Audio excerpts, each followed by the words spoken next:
Assalamualaikum warahmatullahi wabarakatuh. Siap izin memperkenalkan diri, nama saya Silviani Ana Pratiwi. Di sini saya akan menjelaskan sedikit tentang konsep lingkungan hidup. Konsep lingkungan hidup adalah segala sesuatu yang ada di sekitar kita yang mempengaruhi sikap dan perilaku kita merupakan lingkungan. Di sekitar kita terdapat manusia lainnya yang mempengaruhi sikap dan perilaku kita. Namun, pada halnya di sekitar kita terdapat berbagai komponen lingkungan, baik benda-benda mati seperti tanah, batuan, air, maupun makhluk hidup dengan berbagai jenis karakteristiknya. Kemudian, di dalam lingkungan terjadi interaksi antara satu komponen dengan komponen lainnya, seperti interaksi berbeda-beda karakteristiknya menurut ruang dan waktu. Hasil dari proses interaksi dapat dilihat dan di lingkungan yang dibentuk yang berbeda antara satu tempat dengan tempat yang lainnya.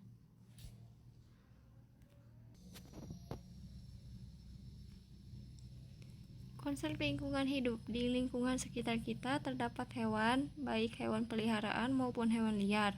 Keduanya berperan besar dalam memenuhi kebutuhan manusia dan makanan dan fungsi lainnya, seperti bahan baku, pakaian, keindahan, dan lain-lain.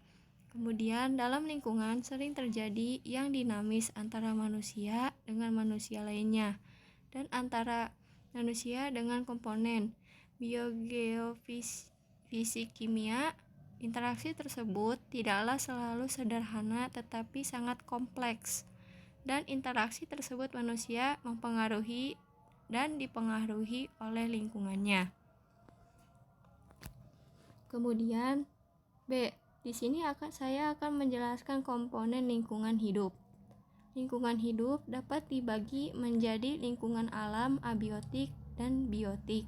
Lingkungan binaan dan lingkungan sosial budaya. Dalam pengelompokan ini, komponen abiotik dan biotik dimasukkan ke dalam komponen lingkungan alam. Sementara itu, lingkungan fisik hasil karya manusia dimasukkan menjadi lingkungan binaan. 1. Lingkungan hidup alami. 2. Lingkungan binaan. 3. Lingkungan sosial budaya. Di sini saya akan menjelaskan tentang lingkungan hidup alami. Lingkungan hidup alami adalah lingkungan hidup yang telah ada di alam tanpa memperoleh gangguan atau dimodifikasi oleh manusia. Lingkungan hidup alami terdapat atas komponen biotik dan abiotik. Komponen biotik adalah segala makhluk hidup, mulai mikroorganisme sampai dengan tumbuhan dan hewan. Lingkungan abiotik adalah segala kondisi yang terdapat di sekitar makhluk hidup yang bukan organisme hidup, seperti batuan, tanah, mineral, udara, angin, curah hujan, cahaya matahari, dan lain-lain.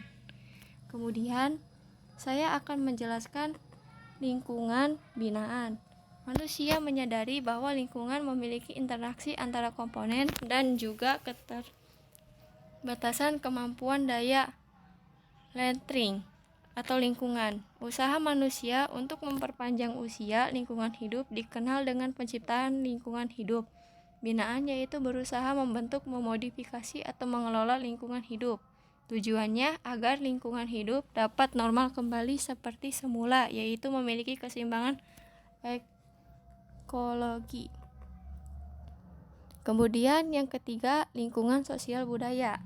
Lingkungan sosial budaya merupakan lingkungan hidup manusia yang melakukan interaksi dengan sesamanya. Lingkungan sosial budaya tidak terlepas dari lingkungan alam. Banyak kerusakan alam akibat interaksi manusia yang negatif, contohnya peperangan yang melibatkan kerusakan alam secara langsung. Kerusakan alam lainnya akibat interaksi antara manusia yang negatif, seperti longgarnya aturan penegakan hukum bagi penambahan hutan dan penjarahan hutan. Contohnya peristiwa penjarahan hutan Sacang Garut selama ribuan tahun. Leuweung atau hutan Sacang adalah hutan konservasi yang tidak dapat dilalui manusia.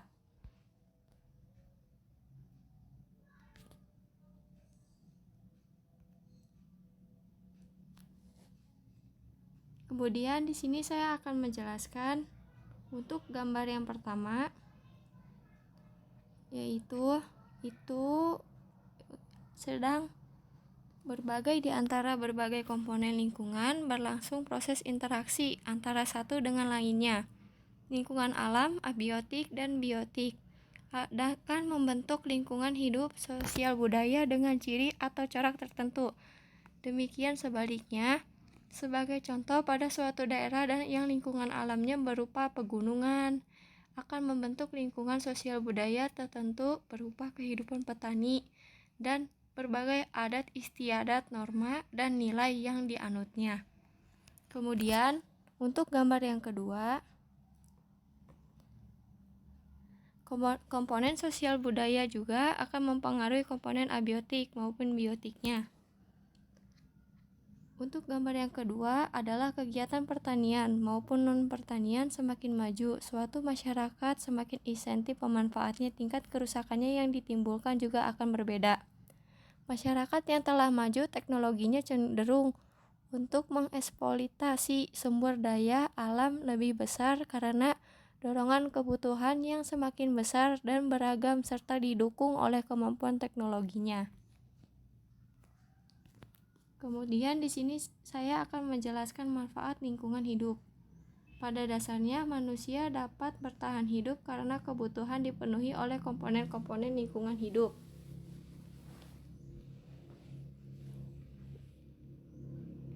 Merupakan salah satu bagian dari lingkungan hidup, namun demikian manfaat lingkungan hidup bagi manusia, yaitu 1. Udara untuk keperluan pernapasan. Karena tidak ada manusia yang dapat bertahan hidup tanpa bantuan udara. Yang kedua, air untuk keperluan minum, mandi, serta kegiatan kolektif seperti pengairan sawah dan pembangkit tenaga listrik. Kemudian di sini ada tumbuhan dan hewan untuk keperluan pemenuhan kebutuhan protein hewani dan nabati.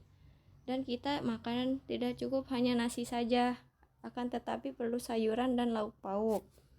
Yang keempat atau yang terakhir, lahan untuk keperluan mendirikan prasarana pribadi maupun sosial.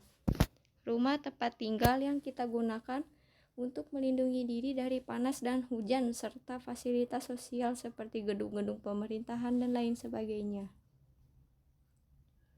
Apa yang akan terjadi jika lingkungan kita rusak?